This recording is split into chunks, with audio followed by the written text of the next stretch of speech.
हाय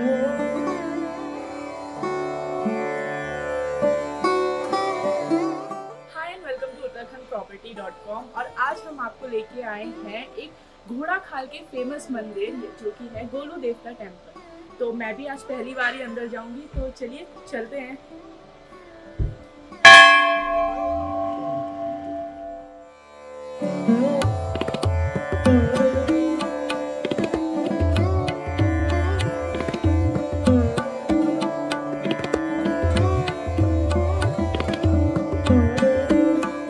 गोलू देवता जी जो है वो गौर भैरव यानी शिव जी के रूप है। और यहाँ पे कुमाऊं एरिया में जगह जगह मतलब बहुत सी लोकेशन में गोलू देवता जी के टेम्पल है। आज मैं आपको घोड़ा खाल का ये बहुत ही फेमस लोकेशन है वहाँ पे लेके आई हूँ। हम लोग की मान्यता है कि जैसे बहुत से लोगों को न्याय नहीं मिलता है, उनकी बहुत सी इच्छा पूरी नहीं होती है, तो हम यहाँ पे एक चिट्ठी के थ्रू अपनी मान्यता लिखते हैं। फिर उसको पूरे होने के बाद यहाँ पे हम एक घंटी भी लटका के जाते हैं as a gift to God. अगर हम बात करें घोड़ा खाल की, तो घोड़ा खाल एक पीसफुल प्लेस है एंड पीस के साथ साथ अपनी ब्यूटी के लिए भी बहुत फेमस है। और गोलू देवता मंदिर होने की वजह से यहाँ की वैल्यू और भी बढ़ जाती है। जैसे मैंने आपको बताया कि गोलू देवता भगवान शिव के एक रूप हैं, तो अगर आप यहाँ आए या अगर ना भी आ पाए तो आप अपनी मन्नत एक चिट्ठी में लिख कर यहाँ भेज सकते हैं। और यहाँ की मान्यता के अनुसार जब आपकी मन्नत यानी आपकी लगाई हुई अर्जी जब पूरी हो जाए तो यहाँ आकर आप एक घंटी, एक भेंट यानी एक गिफ्ट के रूप में गोलू देवता को चढ़ा सकते हैं। तो अगर बात करें गोलू देवता मंदिर की, तो इस मंदिर को न्याय का मंदिर भी बोला जाता है। माना जाता है कि यहाँ पर लगाई हुई अर्जी जरूर पूरी होती है। तो चलिए आपको बताते हैं कि आखिर गोलू देवता का नाम गोलू देवता कैसे पड़ा और आखिर क्यों लोग उन्हें इतना मानते हैं। तो गोलू देवता झालू राय के बेटे थे। झालू राय जो कि एक राजा थे जो अयोध्या से चंपावत आए थे और उनकी 7 बीवियां थी, लेकिन उन 7 बीवियों से उनकी कोई भी संतान नहीं थी। तो इसी चिंतन में उन्होंने भैरव बाबा यानी भगवान शिव की तपस्या की। तो अपने आशीर्वाद के रूप में भैरव बाबा ने उन्हें 8वीं शादी करने को कहा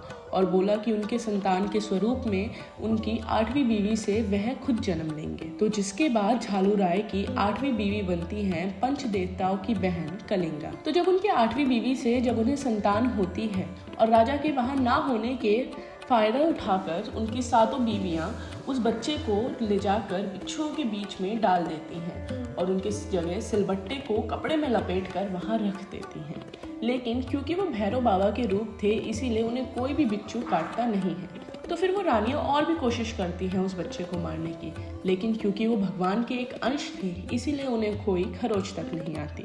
तो आखिर में गोलू देवता को वो रानियां एक सफ़ेद कपड़े में लपेट कर एक बक्से में रख कर पानी में फेंक देती हैं और फिर वो बक्सा मिलता है एक मछुआरे को जो गोलू देवता को पाल पोस कर बड़ा करता है और वो ही उनका नाम गोलू रखता है। और फिर आगे चलकर जब वो बड़े होते हैं और क्योंकि वो भगवान का अंश थे, तो उन्हें सपने के रूप में सब कुछ सच पता लगने लगता है और फिर वो अपने असली पिता को यानी झालू राय को सब सच बताने का ठान लेते हैं। और जब वो महल के पास जा ही रहे होते हैं तो उन्हें नदी के किनारे वो 7 रानियां दिखती हैं, जिसके बाद गोलू देवता उनको सबक सिखाने का ठान लेते हैं और अपने घोड़े को वापस लकड़ी के घोड़े में बदल कर नदी के पानी से पानी पिलाने लगते हैं, जिसको देखकर वो 7 रानियां उनका मजाक उड़ाती हैं। तो फिर जिसके जवाब के रूप में गोलू देवता बोलते हैं कि जब रानी कलिंगा एक सिलबट्टे को जन्म दे सकती हैं, तो आखिर मेरा लकड़ी का घोड़ा पानी कैसे नहीं पी सकता है।